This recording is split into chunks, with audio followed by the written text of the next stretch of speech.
Nós acabamos de sair do nosso período de carnaval, o feriado mais longo brasileiro, e talvez a gente possa considerar o carnaval o nosso ano novo chinês brasileiro, porque é praticamente o nosso ano novo fora de época. E eu digo isso porque, infelizmente, alguns brasileiros consideram esse momento o momento em que o nosso ano começa de verdade. Eu me recuso a acreditar nisso. Eu sei que nós temos trabalhado desde 1º de janeiro, amém, igreja? É verdade, eu tenho nessa. E, enfim, aí a gente teve aí cerca de 5 dias, mais ou menos, no nosso calendário, para alguns de nós usarmos esse tempo para descanso, assistir suas séries no Netflix e pedir comida calórica no delivery. Posso te identificar nessa manhã? Ou talvez alguns de nós tivemos que viajar com a família, aproveitamos para viajar com a família, com amigos e rever pessoas. Alguns de nós esperam aqui em comunidade com a gente, na nossa conferência Proibido para Religiosos. E se você não pôde estar aqui, seja por que razão for, eu te encorajo a acessar esse conteúdo na internet. A CCV ela tem algumas plataformas públicas, seja no YouTube, ou no Facebook, ou no próprio Instagram mesmo, ele te direciona para algumas dessas plataformas. E eu não deixaria de ouvir o que nós ouvimos no Carnaval, porque foram palestras que são muito alinhadas com o nosso DNA. São palestras que falam muito de quem a gente é, por que a gente faz, e como é importante o nosso relacionamento com Deus. Então, alguns de vocês, quem estava aqui no Carnaval? Uau! Uau! Legal, muito bom. E também, alguns de nós provavelmente frequentaram os blocos da cidade, de Carnaval, de marchinhas, e carregam em si as lembranças, as alegrias e as preocupações em seus corpos, né? E não tem problema. Mas também a gente sabe que o Carnaval ele é festejado religiosamente e culturalmente como oficialmente, assim, como uma festa de despedida da carne. É o adeus à carne, é carnaval, assim, ó, vai carne, vai embora. E o crente gosta de chamar da festa da carne, onde a gente literalmente extravasa as vontades do nosso corpo e deixa a carne reinar por 3 dias. Mas a gente não sabe, muitas vezes, que isso foi posto no calendário intencionalmente. Porque na quarta-feira de cinzas dessa semana, alguns de nós até, irmãos talvez de igreja católica, luterana, anglicana, protestante, começaram um período quaresmal, um período de quaresma, que é um período que você sabe muito bem, de 40 dias, onde você se abstém da carne. Então, a gente usa 3 dias para tipo, pronto, agora eu já gastei carne por 40 dias, eu posso ficar em abstinência. Existe o termo penitência sobre esse período, mas não de se punir, mas de se abster, se anular, para que a gente se prepare através do jejum, da oração e da esmola ou da caridade para um segundo momento mais importante da história do cristianismo, do seu Criador com a sua criação, que é a morte e a ressurreição do Filho de Deus. E a gente sabe disso muito bem. Mas talvez a gente tenha perdido alguns detalhes, e para que a gente converse sobre o nosso assunto de hoje, eu gostaria de passar por alguns tweets com você que vão nos ajudar numa recapitulação do que foi essa jornada do nosso Salvador pré ou pós-carnaval. Vamos olhar?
para esse momento. Esse momento que é conhecido por mim e por você. Daí a gente imagina um Criador, um Cristo encarnado, que durante 3 anos trabalha dia e noite para recrutar os primeiros loucos que acreditariam que ele era realmente o Filho de Deus. Lembrando que o Messias ele não era anunciado como previsto. Na verdade, ele veio de forma muito diferente do que o previsto, do que Deus havia dito que ele viria. E aí Jesus começa gradativamente recrutando esses aí, ó, João, Pedro, Simão, Judas Iscariotes. Ele começa a reunir esses homens para que ele, de certa forma, sabendo que ele veio para morrer, que ele não nasce para ficar, mas que ele nasce para morrer, ele começa a imprimir o seu DNA naqueles que ficariam. E eu imagino que, naquela época, talvez eles vivessem juntos o tempo todo, comendo juntos, andando juntos, e se fosse em 2019, isso provavelmente não aconteceria, porque a minha agenda e a sua agenda não permitem. E esses caras não eram à toa, não, eles eram pescadores, eles tinham coisas a fazer, tinham família, alguns tinham filhos, tinham mulher. E eu imagino que ferramenta maravilhosa seria o nosso WhatsApp para Jesus, para que ele pudesse manter esse grupo alimentado, esse grupo conecto, sabe? Esse grupo junto, esse grupo se falando e compartilhando informações. Eu imagino que se fosse em 2019, Jesus ele provavelmente teria criado esse primeiro grupo inicial aí, dos 12 mais chegados, tipo discípulos VIP, sabe? Assim, ou núcleo duro do meu discípulo. Talvez ele fosse mais criativo. Eu não sou tão criativa quanto ele. Mas depois desse período, ele provavelmente criaria um segundo ambiente com aqueles mais de 70 que decidiram seguir a ele, saíram em serviço desse Senhor. Talvez para deixar para eles as escrituras. Sabe aqueles versículos bíblicos que você manda para o WhatsApp? Acho que seria Jesus falando aquilo para eles, entendeu? O povo, sabe?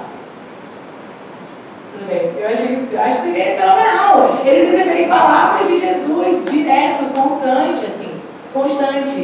E uma coisa que Jesus, dentro desse relacionamento com os seus discípulos, ele nunca deixou dúvida de que ele era o administrador desse ambiente. Ele nunca deixou dúvida de que as regras eram dele, de que as normas de funcionamento desse grupo eram dele.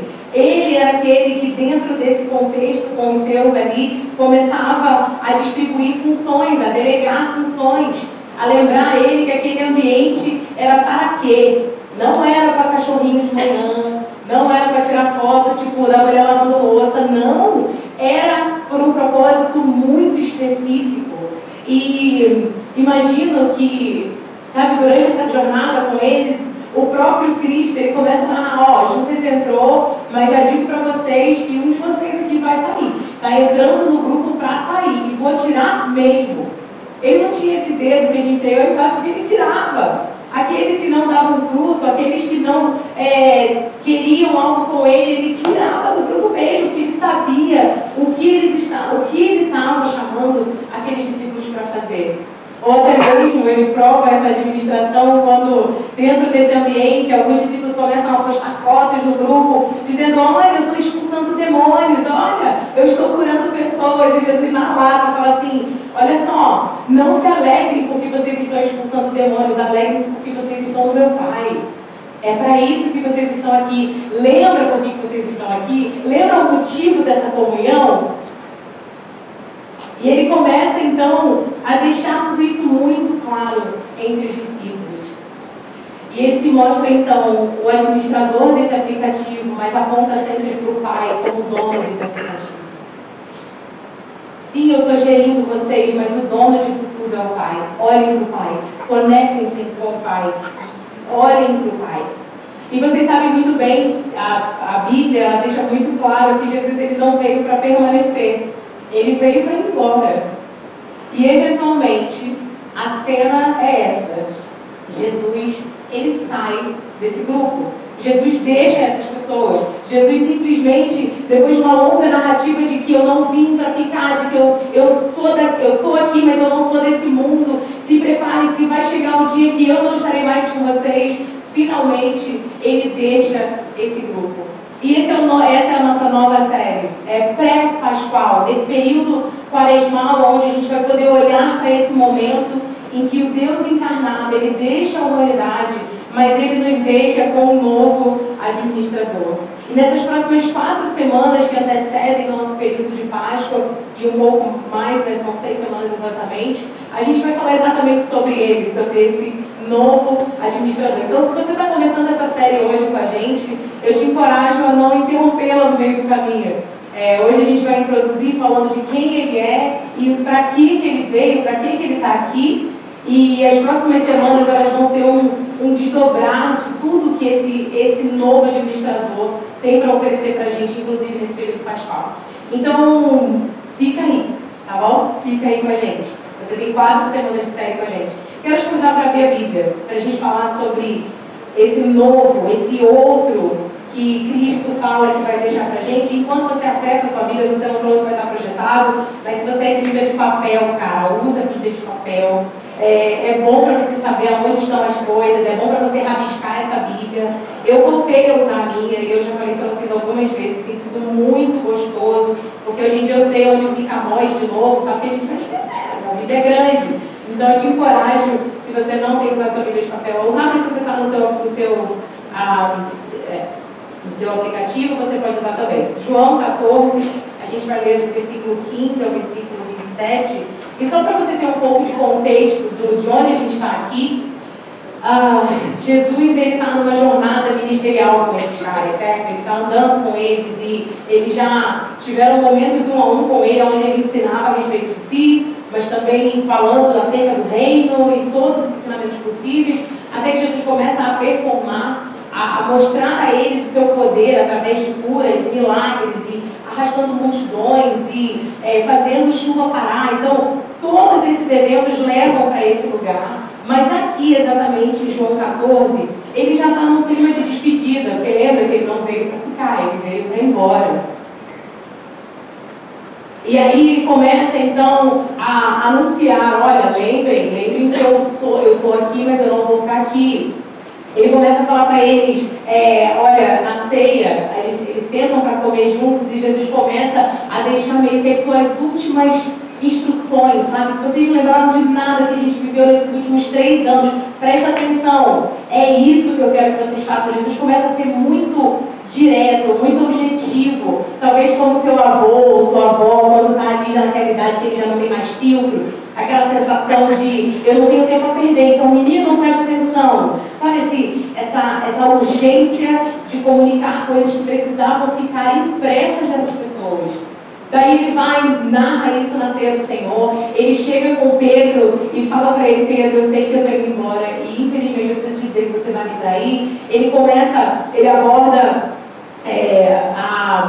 os seus discípulos falando que ele é o caminho, que ele está indo preparar um lugar para onde todos eles iriam um dia. E você imagina que coisa complexa entender essas questões no contexto que eles estavam. Ele começa a anunciar que eles também vão.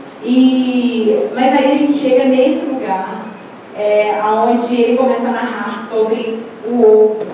E logo antes dele fala, olha, vocês vão ficar, mas não se preocupem, vai ficar tudo bem. E digo mais, esse é o último momento antes desse texto, ele fala, tudo que eu fiz, vocês farão coisas maiores ainda. É tipo assim, olhem tudo que a gente viveu. Eu vou embora, sim, mas vocês ainda vão fazer muito mais do que a gente fez juntos. E a gente chega nesse texto de João 14, né? Do versículo 15 ao 27. Você me acompanha nessa leitura? Jesus começa falando assim, se vocês me amam, obedecerão aos meus mandamentos. E eu pedirei ao Pai, e Ele lhe dará outro conselheiro, para estar com vocês para sempre, o Espírito da verdade. O mundo não pode recebê-lo porque não vê nem o conhece, mas vocês o conhecem, pois ele vive com vocês. Ele vive com vocês e estará em vocês. Algumas pessoas vão dizer que ele está em vocês. Não os deixarei órfãos, voltarei para vocês. Dentro de pouco tempo, o mundo não me verá mais. Vocês, porém, me verão, porque eu vivo, vocês também viverão. Naquele dia compreenderão que eu estou em meu Pai, vocês em mim e eu em vocês. Adoro quando Jesus faz isso. Ele está falando a mesma coisa. Você vai ver que nesse capítulo, nessa parte, ele fala a mesma coisa 200 vezes. Assim, você está entendendo? Olha, você está entendendo que eu estou em vocês e vocês estão em mim, o meu Pai está em mim e eu estou em vocês, por isso vocês estão no Pai. Jesus faz essa analogia, esse triângulo eterno entre a criação, Ele mesmo e o seu Pai. Quem tem os mandamentos, versículo 21, quem tem os mandamentos e lhes obedece, esse é o que me ama. Aquele que me ama será amado por meu Pai. E eu também o amarei e me revelarei a ele. Disse então Judas, não os Iscariotes: Senhor, mas por que te revelarás a nós e não ao mundo? E Jesus respondeu: se alguém me ama, obedecerá a minha palavra. O meu Pai o amará, nós viremos a ele e faremos morada nele. 24. Aquele que não me ama, não obedece às minhas palavras. Estas palavras que vocês estão ouvindo não são minhas, são do meu Pai que me enviou. Tudo isso lhes tenho dito enquanto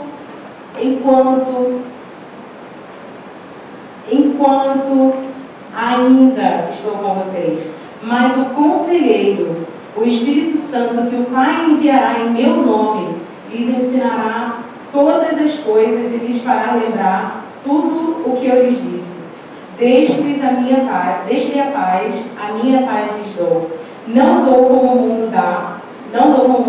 Não se perturbe o seu coração e nem tenham medo. É interessante que essa é a primeira vez que Jesus ele para oficialmente para nos falar acerca do outro.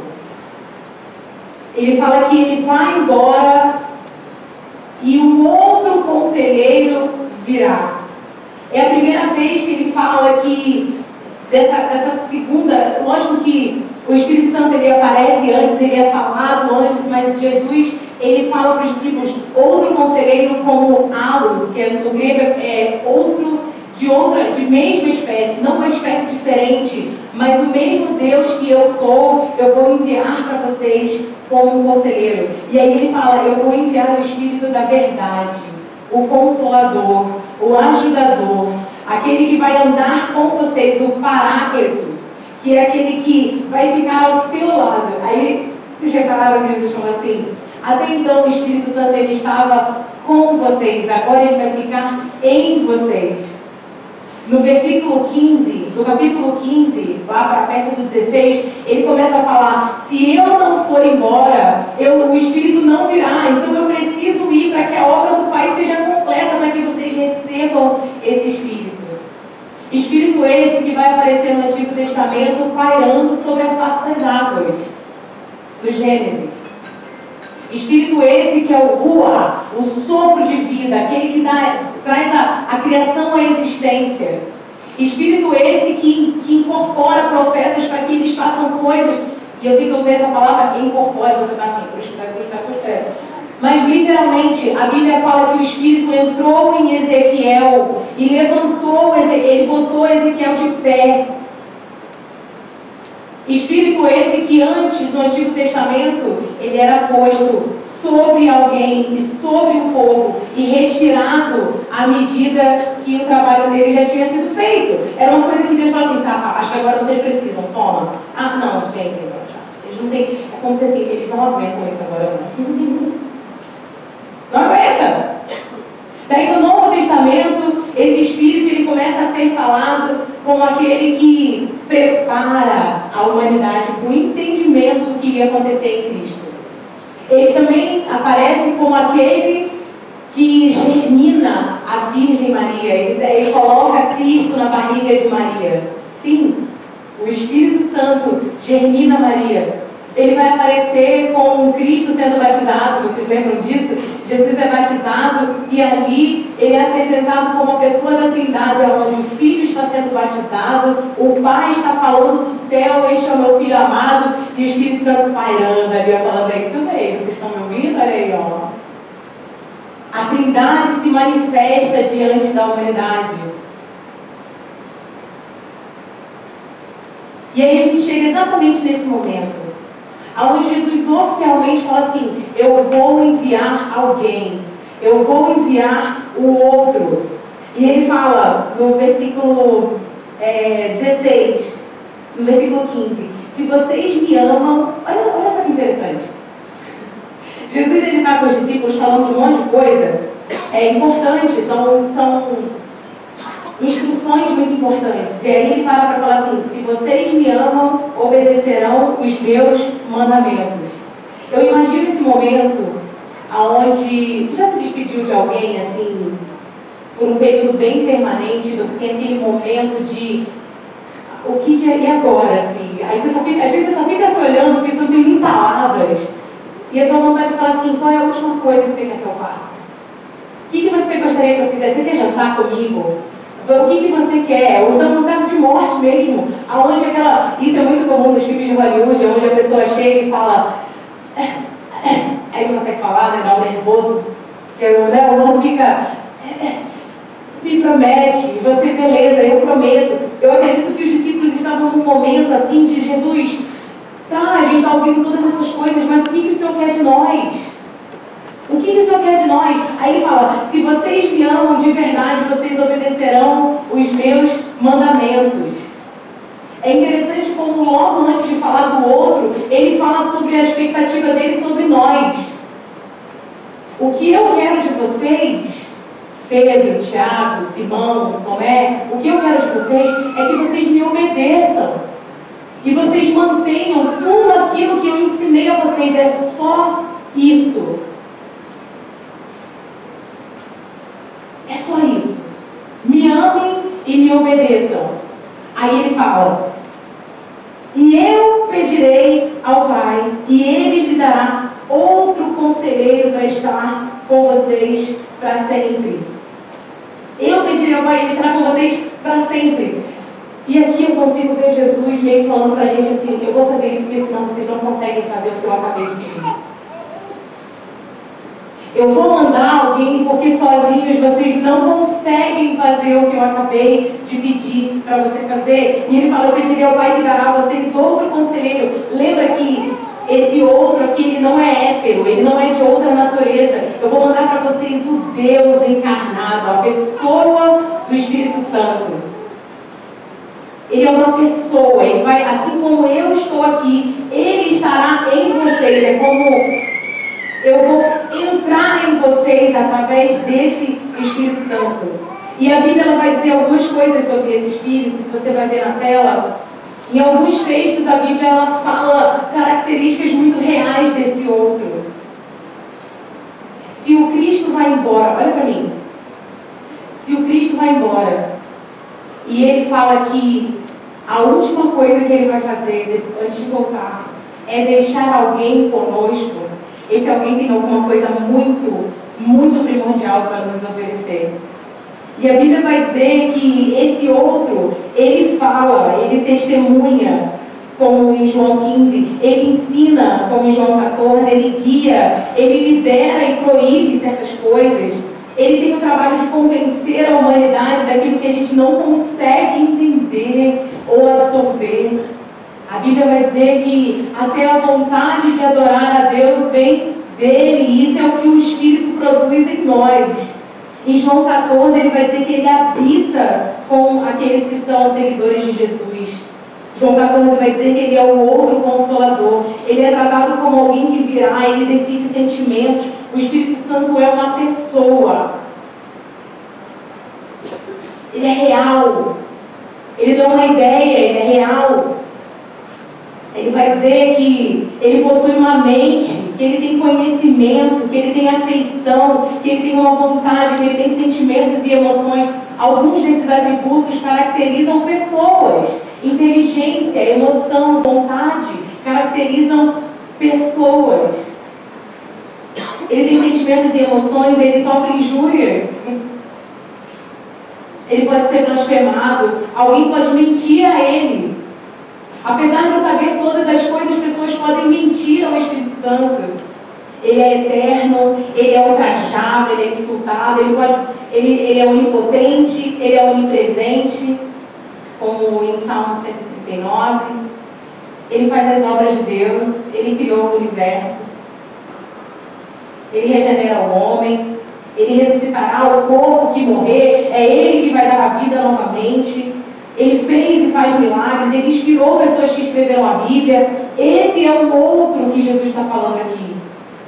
É aquele que é cheio de atributos para que eu e você tenhamos a chance de, se nós amamos a Ele, nós obedecermos a Ele. E é interessante que a gente tem a tentação de pensar que esse Espírito Santo ele é um acessório. Ele é um ser que a gente acessa quando a gente precisa de algo sobrenatural. E Ele não é. Ele é 100% Deus e Ele é 100% Espírito. Ele não é um ser que baixa quando a gente quer e vai embora quando acaba o culto. E a nossa tentação humana é tratarmos essa pessoa, o Deus que é Cristo, que hoje está aqui em espírito, habitando dentro de mim, como uma força, ou uma entidade, ou uma energia que baixa quando eu quero para fazer o que eu quero com um poder que não é meu. E a Bíblia, ela fala para mim e para você que Ele é nada disso. Que Ele é Deus que faz em nós tanto o querer quanto o efetuar. Ele não, a glória do Espírito Santo, ela não se dá em manifestações caricaturescas da sua presença, mas o clímax da ação do Espírito Santo é que eu e você ainda estamos aqui em Cristo nosso Senhor. Talvez a maior obra do Espírito Santo em nós é a noção de que miserável homem que eu sou e que eu ainda preciso dele para continuar a fazer o que Jesus nos instrui a fazer. Daí ele vai dizer no versículo 16: eu pedirei ao Pai e Ele lhes dará outro conselheiro para estar com vocês para sempre, o Espírito da verdade. Seguindo adiante, lá no versículo 25, ele vai dizer que tudo isso eu tenho dito a vocês, todas essas instruções que eu tenho dito a vocês aqui, enquanto ainda estou com vocês, mas o conselheiro, o Espírito Santo que o Pai enviará em meu nome, lhes ensinará todas as coisas e fará lembrar tudo aquilo que eu lhes disse. O conselheiro, o Espírito Santo que o Pai enviará em meu nome, lhes ensinará todas as coisas e lhes fará lembrar tudo o que eu lhes disse. A gente vive num tempo onde a nossa igreja, não a igreja com I maiúsculo, mas a igreja com I minúsculo, ela tem apresentado o Espírito Santo de Deus como talvez nada ou muito pouco do que ele foi feito para ser. Baseado em Atos, como Atos 2, alguns outros momentos em que o Espírito Santo se manifesta de forma sobrenatural e pentecostal. E a gente tende a pensar que essas são as maiores manifestações e os maiores atos desse Espírito. Mas Jesus, de forma muito simples, com essa mensagem, ele fala assim: eu vou deixar alguém que vai te fazer capaz de ser e de fazer aquilo que eu vos tenho ordenado. É só isso. Nós vivemos tudo isso aqui, ó, todas essas coisas. Eu estive com vocês, eu estava lá. Eu peguei na sua mão, eu curei com você, eu dei autoridade para você, eu ensinei você a levantar o coxo, eu ensinei você que eu tenho o poder de transformar água em vinho, eu ensinei vocês a amarem prostitutas e pessoas de baixíssimo escalão como samaritanos. Eu fiz todas essas coisas, mas agora eu vou enviar a vocês alguém que é capaz de ensiná-los a fazer isso de igual modo. É só isso. Um outro descrito na Bíblia, quando nós lemos, que é cheio de atributos, que é cheio de dons, que a Bíblia vai dizer que o Espírito Santo o dom do Espírito Santo que se desfaz em 7, 8, um monte de dons, que bondade, misericórdia, a gente vai falar tudo isso depois. Mas por enquanto, só saibam que eu deixei para que Ele ajudasse você. E eu temo nessa manhã que alguns de nós nos apaixonamos pela cruz. Alguns de nós tenhamos nos apaixonado pela cruz, pelo Cristo, por aquele que morreu de tamanho amor, com tamanha paixão, com tamanha devoção, que deu a sua própria vida para que eu e você fôssemos libertos do pecado. E nós nos apaixonamos por isso. E talvez a sua maior frustração com Ele é que depois que Ele sai dessa cruz, e você sabe que Ele vive porque Ele ressuscita em 40 dias, mas na sua caminhada com Ele, você ainda está morto com Ele. Na sua caminhada com Ele, você ainda está fadado aos pesos da cruz. Na sua caminhada com Ele, você ainda está lá, tu sabes que eu sou pecador, tu sabes que eu... E a Bíblia fala isso mesmo. Aquele que diz que não é pecador, mente e chama Deus de mentiroso. Mas Ele vive... Eu falei esse texto. Desculpa, Radassa. Não tem problema, vocês só escutem, por favor. Agora que eu vou para aquele que me enviou, Jesus falando. Nenhum de vocês me pergunta para onde vai, vocês estão preocupados com outras coisas. Vocês estão preocupados com o que vai acontecer, vocês estão preocupados com para onde vocês vão, o que vocês vão fazer agora. Ninguém perguntou para onde eu vou, ele está dizendo aqui. Porque falei essas coisas, o coração de vocês se encheu de tristeza. Mas eu afirmo a vocês que é para o bem de vocês que eu vou. Se eu não for, o conselheiro não virá para vocês. Mas se eu for, eu enviarei ele a vocês. É como se ele falasse assim, adoraria ficar aqui, mas eu não posso. Porque se eu não for, o Espírito Santo que precisa habitar em você para que você seja o que eu quero que você seja, não virá. O Espírito Santo que virá viver, habitar em você, para que você siga os meus caminhos, não virá. E porque eu amo você, porque eu quero o melhor para você, e porque eu quero aperfeiçoar você, eu preciso que esse Espírito entre em você, para que com 100% Deus e 100% humano, você tenha um pouco mais de chance de fazer exatamente o que eu mandei você fazer. Que era o quê? Se vocês me amam, obedecerão os meus mandamentos. Se eu não for, o conselheiro não virá para vocês. Mas se eu for, eu enviarei a vocês. Quando ele vier, convencerá o mundo do pecado, da justiça e do juízo. Quantos de nós somos convencidos dessa manhã?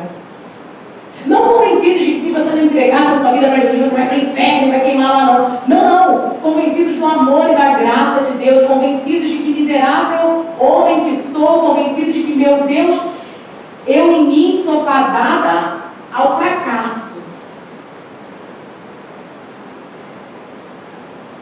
Quando ele vier, ele convencerá o mundo do pecado, da nossa condição, da justiça, porque o reino tem uma outra agenda para esse mundo, e do juízo, porque no final das contas, e desculpa que isso é bad news, não é boa notícia, mas no final das contas ele vai nos julgar e vai separar as paradas.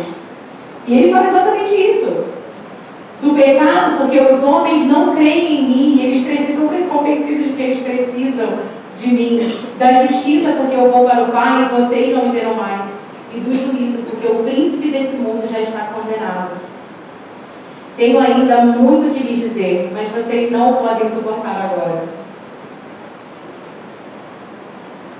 Eu tenho muito para falar para vocês, mas vocês ainda não podem suportar. Mas quando o Espírito da verdade vier, ele os guiará a toda a verdade. E eu não sei sobre você, mas chegou uma hora na minha existência, até mesmo com Jesus, sabe? Eu já falei para vocês algumas vezes que eu fui uma criança bem careta. Bem caretinha, esse cara é careta. 3 vezes. Mas chegou uma hora que a minha vontade não era boa o bastante, assim. Eu achava que fazer tudo certinho era o que precisava ser feito, era tudo que Deus esperava de mim.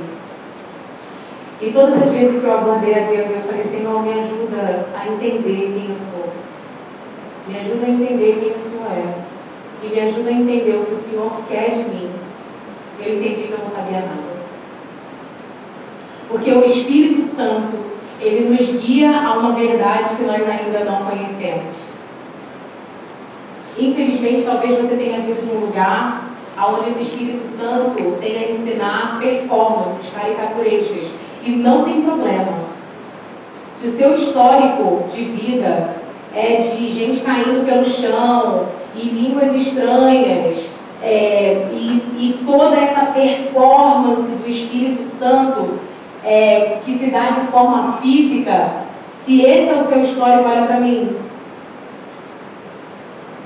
Eu só quero te dizer que nessa Bíblia eu posso contar nas minhas mãos as vezes que o Espírito Santo se manifestou dessa forma, registrado. Mas eu consigo ver um Espírito eterno ainda convencendo o mundo do juízo, do pecado e da justiça. Talvez esse seja o maior, o clímax da manifestação desse Espírito, é ele chegar na minha cara e falar: Sara, tenho tanta coisa para fazer em você. Deixa eu crescer, João 3,30, que ele cresça e que eu diminua. E se nós não contarmos com essa presença encarnada de Deus hoje, nós vamos permanecer com Cristo na cruz daqui a 40 dias. Se nós não clamarmos por essa presença daquele que vem como um conselheiro, como o outro, para que Jesus complete a obra que ele começou na cruz, a gente vai permanecer na cruz daqui a 40 dias. E a minha oração é que a gente não faça isso essa manhã. A minha oração não é que você tenha experiências pentecostais de nós começarmos a falar em línguas e cairmos aqui e o Espírito fazer um... E se ele quiser, ele vai fazer, tá? Olha pra mim. A Bíblia narra a Vera que o Espírito soprava aquele língua de fogo, assim, ó. E gente falando tudo junto, que se entendia, e gente... Mas a minha expectativa nele é que ele me guie a verdade. A minha expectativa nele é que ele continue a obra que Cristo começou na cruz, porque ele morreu para que ele habitasse em mim e não mais me deixasse naquela cruz, mas me fizesse alguma coisa nova. Porque tudo que você vê diante de você aqui é ruim. Mais Deus. Mais Deus. E enquanto a banda vem aqui na frente, eu só tenho uma pergunta para você, assim. E talvez essa palestra tenha sido um pouco confusa para você, eu espero que não. Mas se você é um desses apaixonados pela cruz, como eu sou, porque nela eu tive essa chance de morrer para mim mesmo, eu quero te encorajar para o segundo episódio dessa temporada. Eu quero te convidar ao segundo episódio dessa temporada, onde o outro vem e ele nos ensina e nos lembra todas as coisas. E talvez seu primeiro pedido para ele seja: Deus, me lembra quem eu sou. Me lembra por que mesmo aquela cruz? Porque eu esqueci. Ela é bonita, ela é forte, ela é poderosa, ela é estonteante, ela é grande, mas eu esqueci, ela não faz mais sentido para mim. E talvez você precise convidar esse Espírito Santo para falar: Deus, eu até hoje, eu ficava aqui, sabe Jesus e Pai, e eu nunca acessei esse Espírito para que ele fizesse em mim tanto o querer quanto o efetuar. Talvez você esteja caminhando com Jesus com a cruz nas suas costas. Só que ele não morreu para você carregar essa cruz somente, ele morreu para que você agora caminhasse levando outros a ele, que ele já fez. Ministério de reconciliação, ele não morre para que você seja preso nele, mas para que o Espírito dê vida e vida em abundância para você. A gente vai viver 40 dias juntos diante desse Espírito, diante desse Deus, preparando para esse momento categórico da glória de Deus ali morrendo diante de nós. Mas eu te convido a nesses 40 dias celebrar a vida dele em você. Como ele é em você? Que cara que ele tem em você? O que esse Espírito Santo é em você? Que forma que ele tem em você? Talvez você vai pensar, não sei onde começa. Pergunta para ele. Fala, Deus, se esse Espírito Santo é de verdade, me aborda com ele. Me aborda com ele. Me guia através dele. Tem gente que fala que o Espírito falou no ouvido, falou no coração. Eu não tenho, isso não é uma dose que eu pego aqui e vou jorrar na cabeça de vocês, uma unção que o Espírito Santo vai falar com você. É uma coisa que você busca ele e ele dá livremente àqueles que o amam. Mas ele também é um Espírito que pede para você pedir. E a minha expectativa nessa manhã é que você peça o auxílio do Consolador. Peça ele para te ajudar, cara. Peça a ele que te ajude nas coisas que você não consegue superar. Peça a ele que te ajude a crer. Tem pessoas aqui que não conseguem crer. Sabe o que é crer? Recentemente uma moça falou em mim assim, Sara,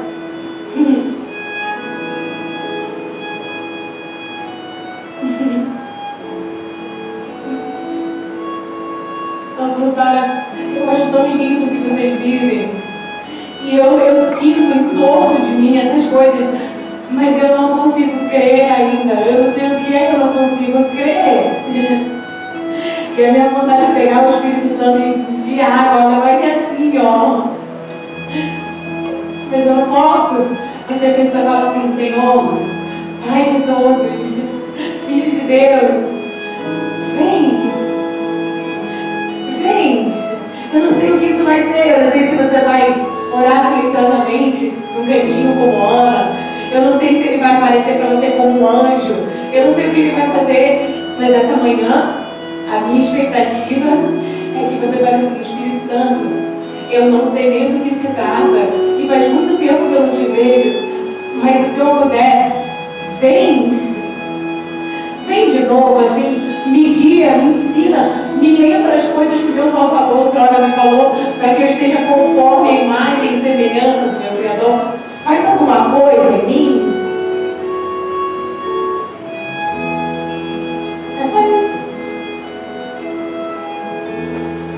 Que a pessoa do Espírito Santo esteja impressa em nós. E se eu conseguir ver, ótimo. Mas se você só estiver nele, com ele, já está excelente. Porque foi para isso que ele veio. Essa música vai nos ajudar a dizer umas coisas para Deus. Em resposta a essa manhã. E eu te encorajo a orar essas palavras. E nós oramos isso juntos em comunidade. Você está pronto para pedir isso ao Deus que vive para que nós entendamos